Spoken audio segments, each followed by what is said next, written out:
I planned the most elegant graduation party a mother could give, only to watch my son stand up and sever ties with me in front of everyone.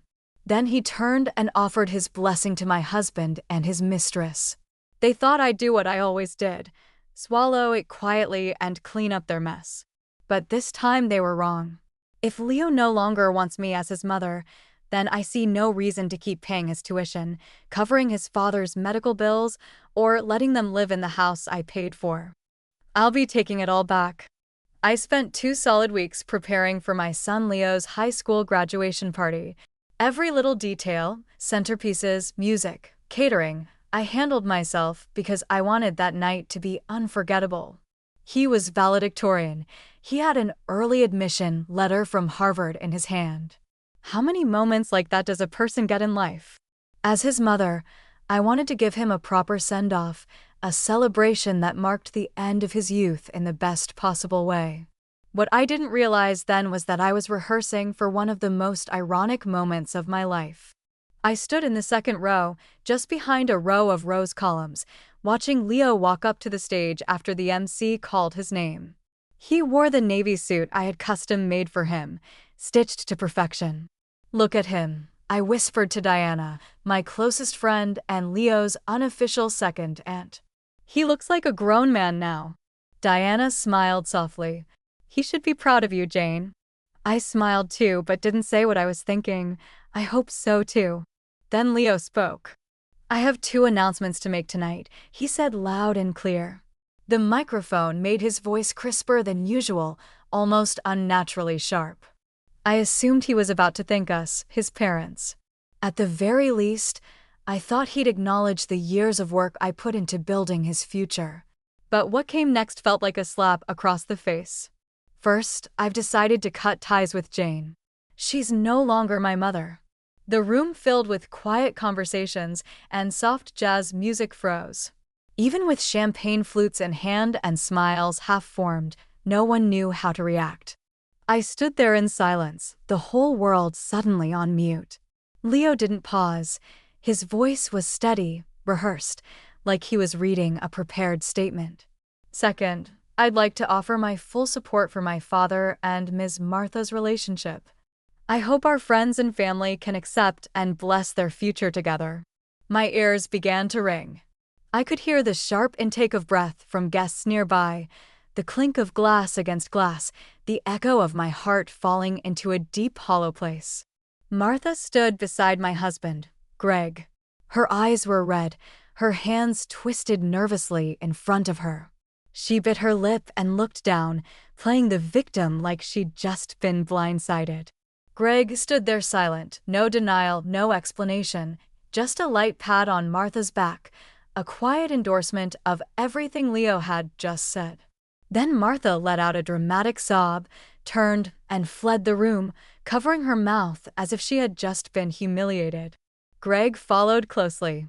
Behind like the gentleman in a cheap romance novel, I couldn't breathe. My knees buckled. Diana caught me by the arm just in time.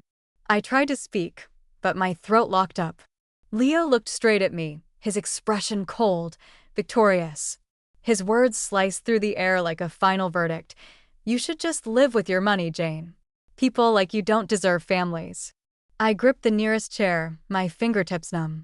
In a matter of minutes, I'd lost a son, a husband, and everything I thought I'd built. Years of sacrifice gone with a sentence. Behind me, Diana's voice rang out like a battle cry. "You little bastard." She stepped in front of me like a lioness shielding me from view, her voice rising with fury. "What the hell is wrong with you, Leo? That's your mother up there. Everything you wear, everything you've eaten, every single lesson and opportunity, you got it because she broke her back for you. Do you have any idea what that means?" Leo slapped the table, unfazed. "No one asked her to do that. She did it for herself. A real mom stays home, builds a family, not someone always working, always out, acting like she's saving the world. Martha held this family together, not her. I didn't even know how it got to this point. I remember holding him through fevers, racing to the ER in the dead of night. I remember writing his first speech in elementary school. I remember juggling clients and calling in every favor I had to find the right tutor when he started middle school. But he doesn't remember any of that. He erased it all that night. I didn't say another word. I let Diana lead me out of the hall. I had spent weeks decorating, every flower and fabric handpicked with love. Behind me were whispers, Greg's silence, the housekeeper slipping away quietly like she didn't want to be part of the fallout. I know this didn't start that night, but it ended that night. It was the final straw. From that moment on, I stopped trying to prove I could be the kind of mother they demanded. I realized some families stopped being home a long time ago, and some children leave their hearts behind the moment you start breaking yours for them. There are stretches in life you survive on nothing but grit. Mine began when Leo was 2 years old, and it didn't let up for over a decade. I clawed my way through those years, and by the time I could finally breathe, I had barely scraped together a life that looked like success. Back then, Greg was working as a project manager at a small local construction firm. He worked hard, but we were always behind. Leo, who had just turned 2, was in that clingy toddler phase. As for me, I was pushing a food cart up and down Massachusetts Avenue, delivering hot lunches to office buildings. The cart was a joint venture with Diana, my best friend. We'd started it from scratch, and the early days were brutal. We prepped in a friend's garage, woke up at 4 a.m., and spent entire days selling food on street corners in the biting cold.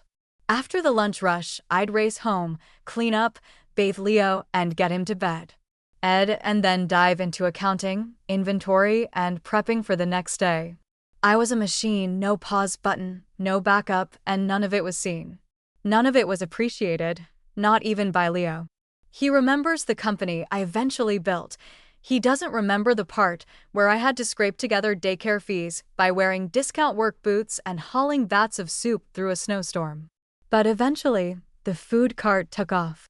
We landed supply contracts with a few tech campuses and finally didn't have to be on-site ourselves. I registered the business, built a brand, and hired our first employees. For the first time, I could actually spend a full holiday with Leo. But life has a way of sucker punching you just when you're starting to stand upright. Greg had a fall at a job site. The injury left him with permanent nerve damage. Overnight, he went from being our family's provider to someone who needed round-the-clock care, and Leo was only 7.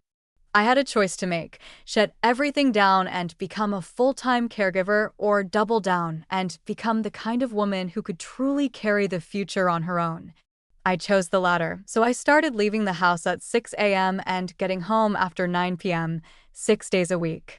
Most of the time, I relied on security cameras to check if Leo had finished his homework, if Greg had taken his meds, if someone remembered to shut off the dryer. That period felt like living with my heart soaked in vinegar, sour, anxious, and constantly stinging. But I couldn't afford to break. 5 years ago, Greg's doctors recommended hiring a live-in caregiver. I was burning out. My stomach had started bleeding from the stress. A client of mine referred someone she trusted, a private assistant with a nursing background. Her name was Martha. She showed up polished, soft-spoken, and well-mannered. Leo took to her immediately. "She's great," Greg said after the first day. "Really attentive, sweet too." And that night, for the first time in years, I exhaled. It felt like someone had finally lifted a weight off our chest. What I didn't realize then was that in catching my breath, I'd opened the door too wide. Martha's role expanded from daily caregiving to something more intimate. At first, it was little things. She'd light scented candles in the living room. She taped a dinner menu plan to the fridge. Then I started hearing strange comments from Leo. "Are you going out of town again? Why don't you ever have time?" Martha's just warmer. The real punch to the gut came when I was flipping through an old ledger and found one of Leo's old sketchbooks. It was a drawing of a family, 3 people: Greg, Leo, and Martha, not me. I closed the book quietly and slid it back on the shelf. I didn't want to believe it. I told myself he was just a kid, that when he grew up, he'd understand that Greg was just lonely and needed someone to talk to. But now I know some cracks, once opened, only keep spreading. By the time I realized Martha wasn't just a temporary caregiver, she'd been living in our house for 3 years, working for us for 5, and she and Greg had developed a quiet understanding. Leo treated her like a second mother, or maybe his only one. Me, the woman who built this house, held it together, paid every bill, every debt. I'd become the outsider, the cold one, the one who didn't get it. They never said it aloud, but I could feel it when I came home late from work. Leo no longer ran into my arms. He'd just sit at the counter eating one of Martha's desserts and say flatly, "Did you eat yet?" Eventually, I became afraid to come home, afraid of walking into the house I'd built from nothing only to find it warm and buzzing, but not for me, like I was a guest in someone else's home, uninvited. I kept thinking I could fix it, that I just needed more time, more effort, that one day Leo would see the truth. But when he stood on that stage and said, "I no longer consider Jane my mother," I finally understood some distances can't be crossed, no matter how hard you try. The next morning, I woke up even earlier than usual. The moment my eyes opened, last night's scene played on a loop in my head.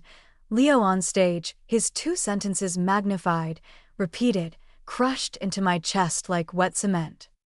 I couldn't breathe past it. Diana showed up early. She didn't say much, just sat at the kitchen bar sipping the herbal tea I made for her, keeping me company in silence. I wiped down the table again and again, as if scrubbing it clean could somehow erase the shame from the night before. "I think I want to try one more time," I finally said. She looked at me, calm but firm. "Just remember, dear, whatever happens, you owe him nothing but your truth." I nodded, then got in my car and drove to their apartment, the one in my name. I'd bought it for Leo to live in before college. Now it housed the 3 of them like some makeshift home. As soon as I stepped inside, I heard Martha in the kitchen frying eggs. Greg sat at the table watching TV. Leo was on a bar stool in pajamas, chewing on toast. No one stood up, no one said hello. "Leo," I said as evenly as I could, "can I talk to you alone?" He didn't look up, just kept chewing. "Whatever you want to say it here." I swallowed the tightness in my throat and lowered my voice. "I know I missed a lot while you were growing up. I was always working when you probably needed me most, but that wasn't because I didn't care." He looked up briefly, his eyes cold. "Are you trying to make me feel guilty now?" I shook my head. "No, I just want you to know I'm willing to change. I can step back from the company, spend more time with you and your dad. We're still a family." Leo let out a dry, humorless laugh and dropped his toast. "A family? Didn't you get the message last night?" I turned toward Martha. She didn't miss a beat, still flipping eggs like nothing was happening, but I saw the tiny smirk curling at the edge of her lips, smug, satisfied. "Leo, I'm not blaming you," I said. "I just want you to see that someone slowly pulled you away from me when I wasn't around, and that doesn't mean you ever really knew who I was." Greg slammed the remote onto the table. His voice was sharp. "What are you implying?" "Martha's got more sense than you ever had. At least she doesn't treat her family like a quarterly business plan." I stared at him. "You know what I went through out there? I kept this house running, paid for your therapy, Leo's tuition, all of it. You can hate that I wasn't here, but don't pretend I didn't sacrifice everything for this family." Greg shrugged. "You chose to be a workaholic. Doesn't mean we owe you applause." That hit like a blade straight to the chest. And that's when Martha finally spoke, her voice gentle like poison wrapped in silk. "Jane, I think you're exhausted. You need rest. Greg and I will take care of the home now." She paused, then added with a syrupy softness that cut deeper than anything, "Maybe it's time to let go." That's when I saw it clearly. This wasn't a misunderstanding. This wasn't about hurt feelings or time lost. This was a quiet, calculated takeover. Martha had taken the house, taken Leo's affection, and now she wanted the power I'd spent my life building. I laughed, then I cried, but it wasn't sadness. It was the kind of laugh that comes when the absurdity of betrayal finally becomes clear. "What you really want," I said, is a docile woman who shuts up, smiles, and doesn't ask where the money's going. That's the kind of mother you're looking for, right? Leo stood up. What do you want now? Another dramatic speech? You never wanted to be my mom. Now it's too late to start pretending. I looked at him, and all the words I'd planned dissolved into silence. I said quietly, "All right, if I'm no longer your mother, then don't spend another dime of my money." That got his attention. He froze, confused. The shock flickered across his face. What do you mean? I mean this apartment will be repossessed. Your allowance, your credit cards, your college fund, I'll be freezing all of it. Greg's rehab center? I'll call and cancel. You all said Martha could hold this family together. Great, let's see her do it. Martha's face drained of color. She took a step forward. Jane, come on, this isn't necessary. I raised my hand. Drop the act. That scene you pulled leaving the banquet last night? Nice performance, but I saw through it. You want to be this house's new queen? Then it's time you started paying the mortgage. Leo's eyes flicked toward her, really looked at her for the first time, and Greg just scoffed and turned his head away. I stepped toward the door and looked back one last time at the place I'd bought to shelter my son and care for my husband. I'm not your Adam, and I'm sure as hell not your fool. I don't owe you anything anymore. The door opened behind me. Silence followed, and then I heard it, Leo's voice, soft, uncertain. Mom? It wasn't loud, more instinct than intention, but I didn't look back because in that moment I understood. Sometimes it's not that you didn't try hard enough. Sometimes the script was never meant to include you. And I was done auditioning. When I walked out of that apartment, my head was spinning, but my body felt startlingly clear. The wind was sharp, whipping the hem of my dress as I reached the car. My fingers hovered over the unlock button for a moment before pressing it down in one decisive motion. In that moment, I realized I wasn't broken. I was awake. When I got home, the first thing I did was call my financial advisor. I asked her to freeze every account connected to Leo and Greg, their credit cards, living expenses, shared bills, even Leo's college fund. She paused on the line. Jane, are you sure about this? I've never been more sure, I replied. Next, I called the rehab center. I canceled Greg's upcoming appointments and instructed the billing office to send all future invoices directly to him. That evening, I stood in my kitchen and made myself a pot of beef bone broth, my favorite. It had been a long time since I did something just for me. The next day, I went into the office. My desk was spotless, the light falling across the hardwood floors like a soft curtain. It was so quiet, it felt like I was separated from the rest of the world. I called in my legal director and business partner. We began the formal process of restructuring ownership and removing any family access to company assets. I no longer want any family members involved, I said. My voice wasn't loud, but it left no room for negotiation. Then I called my family attorney. I'm ready to start divorce proceedings as soon as possible. She hesitated. Jane, are you absolutely sure this is the path you want? I glanced down at the copy of our marriage certificate on my desk and said quietly, I've been sure for a long time. I just finally stopped second-guessing myself. Today, I stayed at work until late that night.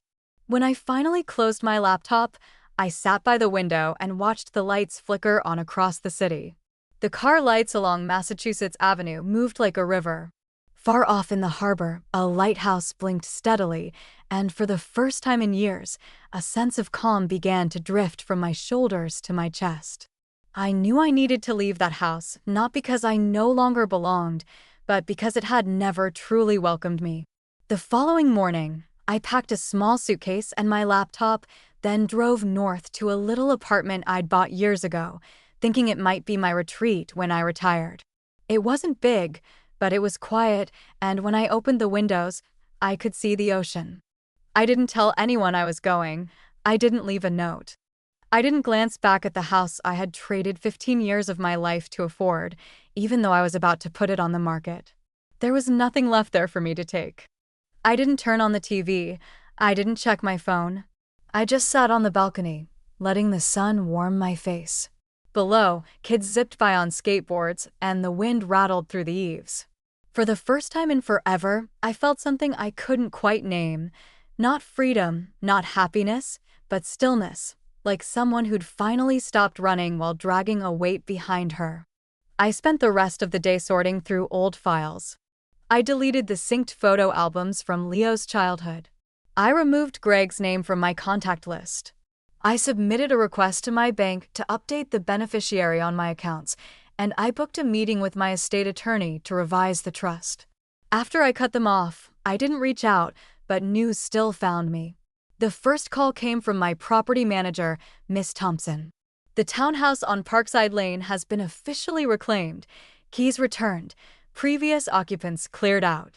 No trouble, nothing major, he said, though one of the female tenants seemed a little distressed. But it's all handled now. They moved out 2 days ago. I hung up without a flicker of emotion. It felt less like reclaiming a property and more like finally evicting a squatter from my peace. When Diana dropped by, she brought a special gift, a printed photo of Martha in a supermarket uniform, pushing a restocking cart. Greg was slouched by the register, bracing his bad leg, looking sallow. They looked like a deleted scene from a bad TV drama. Diana chuckled, sipping her coffee. Martha's tagging discount stickers, Greg's pushing carts. Still think they're in the mood for romance. I didn't respond, just gave a faint smile. His karma never needed my help. It always arrives on schedule. Word is they're renting an old duplex out in the suburbs now. Dry grass covering the yard, faulty heating in the winter. After I froze Leo's college fund, his financial aid application hit a wall due to Greg's undeclared income. The scholarship he was banking on didn't come through, his grades plummeted, and now even his admission status is in jeopardy. When Diana told me, I scratched a line across my notepad with the pen in my hand. He didn't even show up for the state math competition, she said. Last year you hired a Stanford grad to coach him. I nodded. I'm not gloating, Jane, she added, her tone softening. But he needed to fall like this. He needed to learn. Without your home, he can't stand on his own. That afternoon, I booked a massage and signed up for a facial at a nearby spa. When I leaned back into the chair and closed my eyes, the only sound was the soft hum of a violin playing in the distance and the gentle mist of aromatherapy. It was the first time in years I'd stopped everything, work, motherhood, marriage, to just exist for myself. As I was changing to leave, my phone buzzed. Greg. I didn't answer. 3 minutes later, an email landed in my inbox. Sender. Greg. Subject. Negotiation. I opened it. It was a rambling letter, poorly structured and clearly rewritten a dozen times. The first few paragraphs leaned on old sentiments. We were once husband and wife. Leo needs stability. The middle shifted to guilt-tripping. You're still the financial backbone of this family. And the last line finally showed its true face. $10,000 a month, paid in installments for Leo's living expenses and my continued rehabilitation. I let out a short laugh and hit forward, sending it to my attorney with a subject line that simply read, "Please draft a formal response." The next day, I had my schedule a meeting with Greg at the coffee shop downstairs from my office. I didn't want him anywhere near my actual workspace. That place was clean, unstained, and he didn't deserve to contaminate it. He showed up in an old plaid wool coat, face pale and drawn, hair unkempt. The moment he sat down, he gave a shallow cough and tried to sound pitiful. Think Leo hasn't been doing well, and Martha's under a lot of pressure. I didn't move, just stared at him. He gave a dry chuckle, then cut to the chase. You know Leo's still in school. Even if he's legally an adult, you can't seriously expect me to believe you're just cutting him off. Didn't he make that perfectly clear last week? That I'm no longer his mother, that you three are the real family now. Greg opened his mouth, then closed it. For once, he had no comeback. I continued, let's be honest. You're not here for Leo. You're here because Martha can't carry the weight she thought playing house came with. A trust fund? Now the money's gone, and reality is biting. His expression shifted. You can't be this heartless. He's still your son. I leaned back in my chair. When he disowned me, he did it with no hesitation. Now that things are hard, suddenly I'm the safety net again. He's an adult. I don't owe him anything. Greg went quiet for a beat, then came the bitterness. That company we built, it together. I was there. I raised an eyebrow. For what, a few weeks? You bailed, Greg. 10 years without income while I was keeping us afloat. You were asleep on a therapy bed and Martha was watching soap operas on the couch. Greg slammed his hand on the table and stood. So what do you want us to starve? I stood too, still calm. Whether you starve or not isn't my concern anymore. I'm not your crutch. If you care about Leo so much, maybe it's time you found a second job instead of crawling back here with your hand out. I picked up my purse and walked away. He didn't follow, just sank back into his chair, looking 10 years older than when he arrived. Because he wasn't afraid I'd abandon Leo, he was afraid that without me, none of them could hold Leo up. And maybe that was the fear that kept him up at night. I thought I had already cut clean until Greg's mother, Rolla, showed up unannounced in the lobby of my office. The front desk buzzed my line. Miss Thompson, there's an older woman downstairs. She says she's your ex-husband's mother. She insists on seeing you. I paused, then said, let her in. She came in wearing a faded coat, hair pulled tight and neat, but her face was tired, drawn with worry. Jane, she said, barely sitting before launching into it. Greg's in bad shape, every day worse than the last. Leo's lost weight, barely talks anymore. You're a mother, how can you be this cold? I didn't respond, just handed her a cup of tea. I heard they moved. She nodded, eyes watery. They're living rough. Martha's stocking shelves at a grocery store. Greg won't go to the hospital, says it's too expensive. I'm just an old woman, Jane. I can't help them. Why I'm here.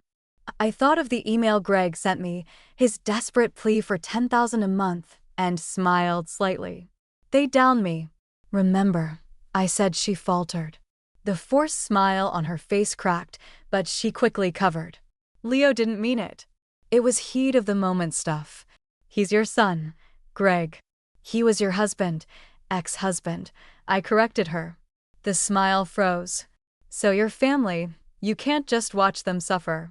Greg's medications, he's using cheap substitutes now, ones Martha's friends can get under the table.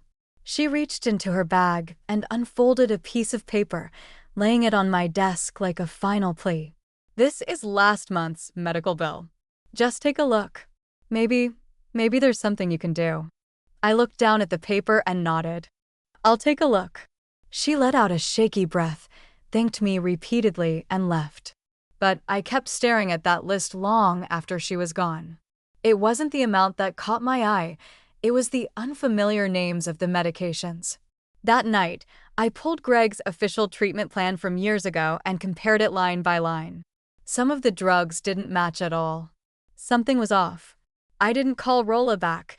Instead, I dialed Megan. She manages my procurement team, but more importantly, she's a close friend, and her sister works in the billing department at City Medical. I need a favor, I said. I need you to help me look up a patient's recent records, hospital visits, prescriptions, payments, everything. She didn't ask why. Who are we talking about, she said. Greg and Martha. I have a feeling someone's been playing games with the money. She answered without hesitation. Give me a day. I hung up the phone and leaned back in my chair, staring up at the ceiling light. It was never about the 10 grand. It was about the fact that they were still using illness and the child to manipulate me.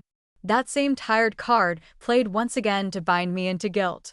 The next afternoon, Megan sent me a message. Jane, you need to see this in person. When I got to her office, she had the paperwork laid out in perfect rows, hospital billing records, internal logs, flagged notes. Greg did come to the hospital, she said, flipping the first page, but he only had 2 basic visits. The total was under $300. She pointed to a red box on another sheet. But the receipt you got showed almost $4,000 in drug expenses. Half of those, she tapped the chart, were sourced off the record through private channels, filed under Martha's name. I kept my voice steady. What does that mean? Megan's expression darkened. She dropped her voice. It means someone is trafficking prescription meds. I stared at the list, my fingers tightened slightly on the table's edge. That's not the worst of it, she went on. She's been exchanging part of the meds for cheaper generics off the books and giving those to Greg instead. I closed my eyes for a beat. This wasn't a family dispute anymore. This was systematic exploitation, skimming healthcare costs and gambling with Greg's actual condition for profit. You going to the police? I didn't answer immediately. I slid all the files into a folder and zipped it shut. Not yet, I need more, but eventually I want to hear it from her. I want her to say out loud whose money she took and whose life she played with. When I walked out of the hospital, the sky was impossibly blue, the sunlight almost too hot on my face. For years, I'd been building a house, not a physical one, a life, a structure that others lived in comfortably while I served as the heating system, the plumbing, the unseen labor behind the scenes. I realized finally this house needs to come down, and when it does, I'm not leaving a single steel beam behind. I didn't want to wait around for a months-long investigation, and I certainly didn't want Leo catching wind of it before I was ready. So, I asked to see Martha alone. I called her directly and asked if she could meet me at a downtown cafe. She agreed. On time as always, dressed in her signature beige knit cardigan, makeup polished and tasteful, she still looked the part, the beautiful caretaker, the image of soft-spoken competence. You'd never guess she was neck-deep in fraud, deception, and identity theft. Martha, I nodded politely, have a seat. She settled across from me. I casually flipped my phone screen face down. The recording had started the moment she sat. She looked cautious, maybe thinking I was here to argue over Greg's medical bills.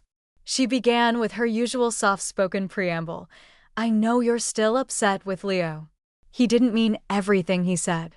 He's just a kid, Jane. Things have been hard lately, and we're not trying to rely on you. It's just, I cut her off and slid the folder across the table. I've been cleaning up some of my financial records, I said, flipping a few copies like I wasn't really invested. Some charges didn't make sense. I figured we should talk face to face to clear up any misunderstandings.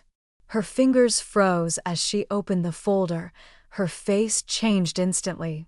I think you might be mistaken, she said with a weak smile. I only follow Greg's instructions. I'm just the caregiver, you know that. Caregiver. I echoed with a faint smile of my own. You are listed as a co-signer on our bank accounts. You submitted 2 reimbursement forms using my name as the legal guardian. Martha, I'd love to know how exactly did you get access to those documents? Her hand twitched. She hadn't expected me to be that direct. Greg told me to handle it, she said, glancing toward the window. I was just trying to keep things running smoothly at home, using the long-term care benefits on my Social Security account, $5,000 a month. She gave a low chuckle. You always were the accounting type. I didn't blink. The silence grew. She finally dropped the smile. Her voice changed, cooler, sharper. Let's be honest, you've always hated that I understand Greg better than you do, that I know how to take care of him, that I know how this house works. I let out a small laugh, not because she was right, but because she thought that was the win. Understanding, I said softly, doesn't make what you did legal. Her face twitched. The confidence faltered. I had a pharmacist go through every drug you ordered. I continued. It cost me $1,000. 3 of those were sleep medications. 1 was for chronic arthritis. Greg doesn't have either condition. She licked her lips, dry. Now he hasn't been sleeping. Where did the meds go, Martha? I asked, ice in my voice. She didn't answer because the truth didn't belong to her anymore. It belonged to the evidence, and soon it would belong to the court. So, what did you bring me here for? Martha asked, her voice dropping just slightly. laced with a hint of challenge. To rehash old drama, or are we negotiating something? I didn't flinch. I just want to hear it from you, I said quietly. How much money have you taken from Greg over all these years? She didn't answer right away. Her eyes scanned my face like she was trying to calculate how much I already knew. Then she gave a little shrug. Fine, since you want honesty. Her tone was light, even casual. Ever since his stroke, I've handled everything. His meds, his therapy, his meals. I've kept him steady, kept him from falling apart. I took care of the forms, the meetings, the lies that covered up your absence.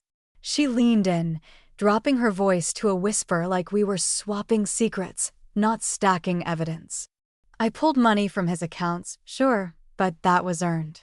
He told me I deserved it, said you were all paycheck, no heart, that what he needed was someone real beside him. Her nails tapped the table, rhythmic, mocking. You thought your long hours were noble, but he built a new home right under you. All I did was manage it better. I didn't argue. I simply nodded slowly and placed my hand on my purse. Then I stood up, looked her straight in the eye, and smiled. Thank you for your honesty, Martha. You gave me exactly what I needed today. Her face froze, something in her expression flickered. What do you mean?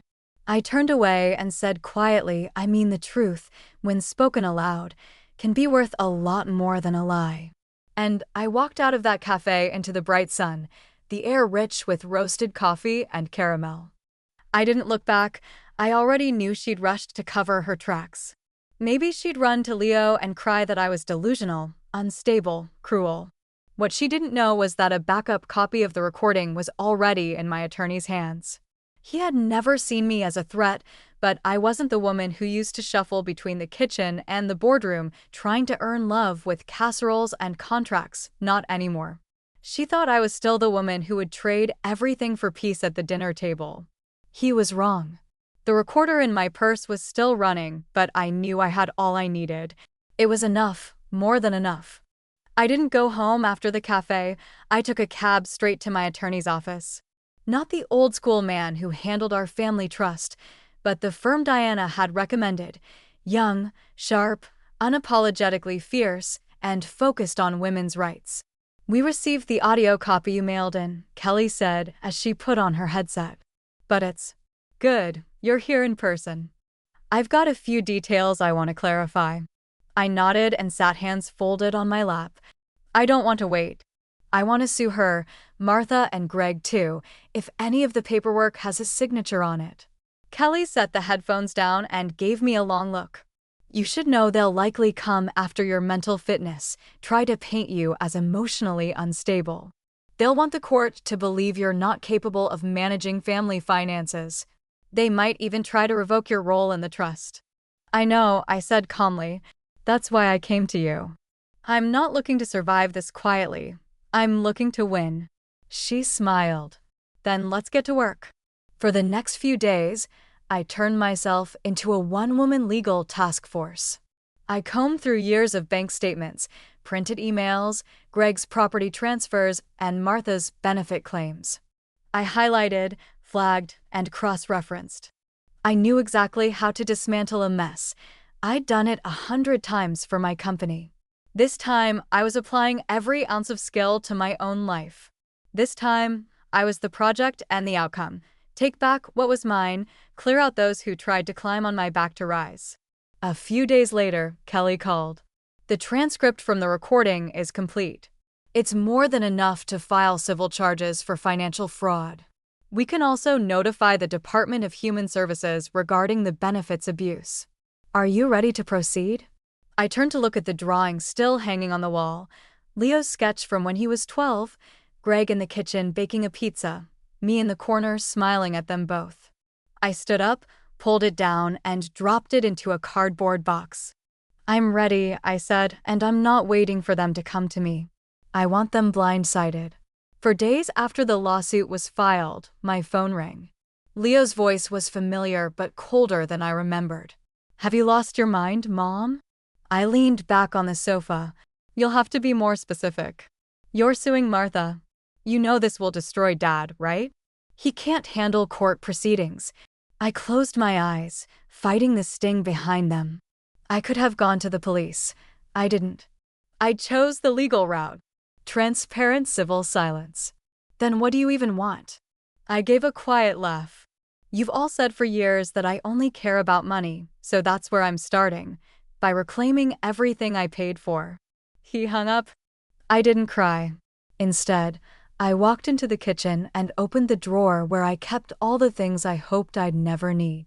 At the bottom was our prenuptial agreement.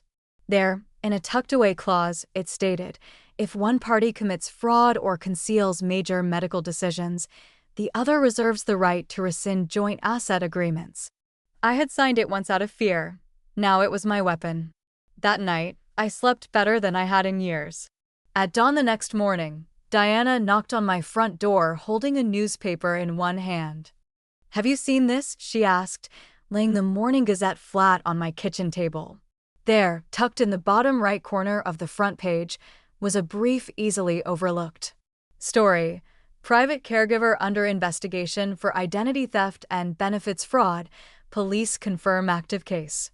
Diana glanced at me with the faintest glint of satisfaction in her eyes. Looks like she knows now you're not the pushover she thought you were. I smiled. No, I said quietly, now the real war begins. I sat in my car, gripping the duplicate letter I just picked up from Kelly's office. Martha's good days were officially over. Kelly's team had worked fast. The moment I handed over the recording, they secured all evidence, archived every record, and initiated the filing process. I signed the necessary affidavit and for the first time told the entire story from the beginning. Greg's illness, the changes to our finances, Leo's betrayal, and the rot hiding behind Martha's perfectly styled hair and nurturing facade. I thought I'd break down while recounting it all. I didn't. I was calm, detached, no tears, no trembling voice, just facts. Maybe that was because the real grief had already been spent on the night of the graduation party when something inside me died quietly. In the meeting room, Kelly flipped through documents, her tone crisp and focused. We're filing civil charges, at least 3 counts of fraud, possibly identity theft. She used your name on multiple documents. I nodded. I'm all in. She looked up, eyes steady. You realize this won't be quick? If she panics, she'll try everything she can to twist it, including turning it back on you. I gave a dry little smile. They've already started. I slid my phone across the table. A few texts from Leo glowed on the screen. You've gone too far, Mom. I don't understand why you're doing this. Can't we all just live our own lives in peace? Kelly read them, then raised a brow. So now he's playing the victim. Classic Leo, I said, shrugging. When he doesn't get his way, he performs the pain. The only difference this time, I paused, is that I'm not performing with him. Just then, another message came through from Lana, Greg's sister, Leo's aunt, someone who rarely reached out. Heard you're going after Martha. Are you okay? Leo's been a wreck lately. Maybe we could grab tea. I stared at it for a few seconds, then flipped my phone screen down. Kelly asked, you planning to respond? I smiled. Not yet. Let them stew a while. I returned back to the files. Kelly's paralegal had uncovered something new. The power of attorney update Greg allegedly signed, naming Martha as decision-maker, had never gone through proper legal channels. No doctor's signature, no legal witness, no notary. Kelly said, holding up the original, this document's worthless in court. If he signed it under prolonged medication influence, we could add criminal liability. Could she go to prison? I asked. No guarantees, Kelly replied, but she'll never touch another penny from your family again. I closed my eyes and let out a long breath I had been holding in for years. That night, just as I hung up my coat, the doorbell rang. It was late. I wasn't expecting anyone. Through the peephole, Diana was holding a cake box, looking cautiously hopeful. You're here. I opened the door, surprised she lifted the box. Figured you probably skipped dinner. I thought I'd bring something sweet. I stood there for a beat, then without a word, stepped aside to let her in. We sat in the kitchen just like we had 100 nights before. She sliced the cake, made the tea, and let the silence settle over us, first filling the space where grief and fury had lived too long. Finally, she asked, "You're really taking them to court?" I nodded. They didn't leave me a choice. She didn't argue, didn't lecture, just topped off my cup with more hot water. "Then don't you dare go soft." I stared into the glass, murmuring, "Kindness is for people who've earned it. Greg hasn't. As for Leo, I'm giving him one last chance, but that doesn't mean I'll abandon myself." She didn't answer, just sat beside me, silent and steady. The morning of the trial, I sat at the plaintiff's table, hands wrapped around a cup of still warm coffee. The courtroom was small, 3 rows for public seating, blinds casting stripes of sunlight across the floor. Greg had been hospitalized for nearly a month before that. Kelly helped finalize the divorce paperwork, no drama, no screaming, just a pen that barely had enough ink left to sign. We closed all joint accounts, froze insurance transfers tied to Martha, and locked down my assets.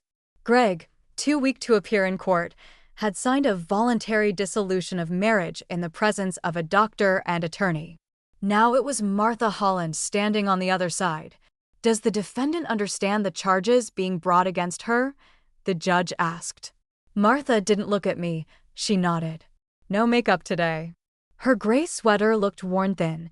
She could have been any woman on any street, but I wasn't fooled.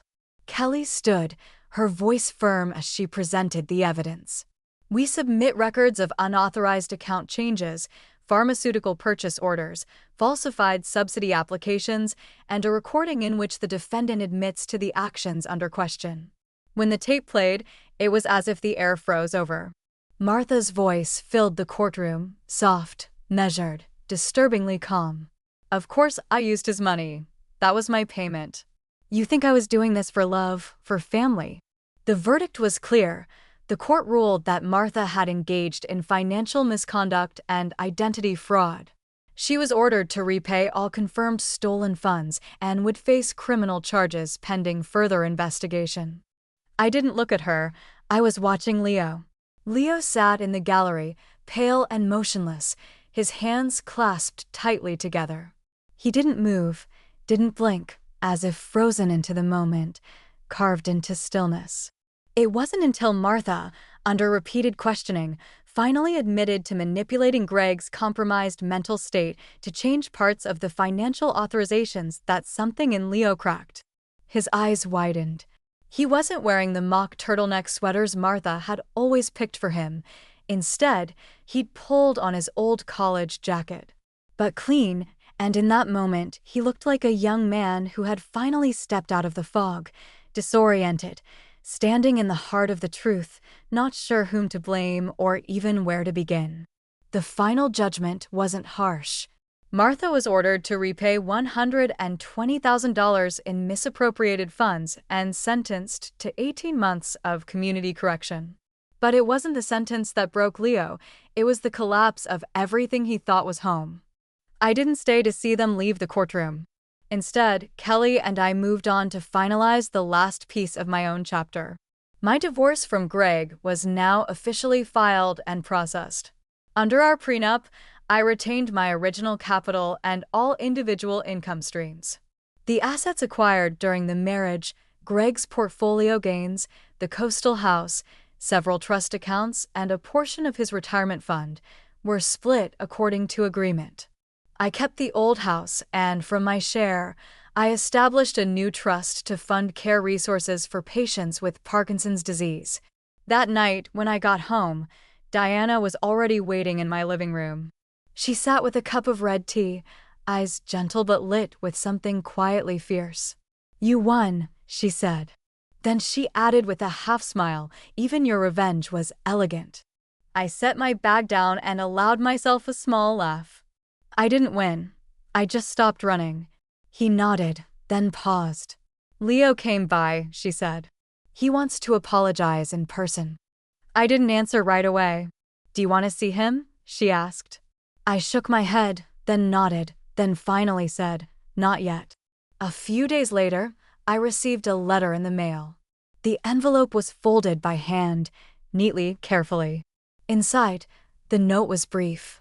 I've returned the check that was meant for me. I found a part-time job. It's just enough to get by. Thank you for everything you did for all the years I didn't see it. I'm sorry I didn't open my eyes sooner. If you ever decide you're ready, I'd like a chance to introduce myself to you properly as your son, Leo. I didn't write back, but I felt something settle quietly inside me, something that had been restless for far too long. It wasn't that I couldn't forgive him. It was that for the first time, I understood not every mother is meant to sacrifice herself endlessly for a child who won't reach back. Some mothers are meant to live for themselves. There is no perfect closure in life, no clean final chapter where the page folds itself neatly shut. But somewhere on one page or another, the story does get to say, this is where I end it and this is where I begin.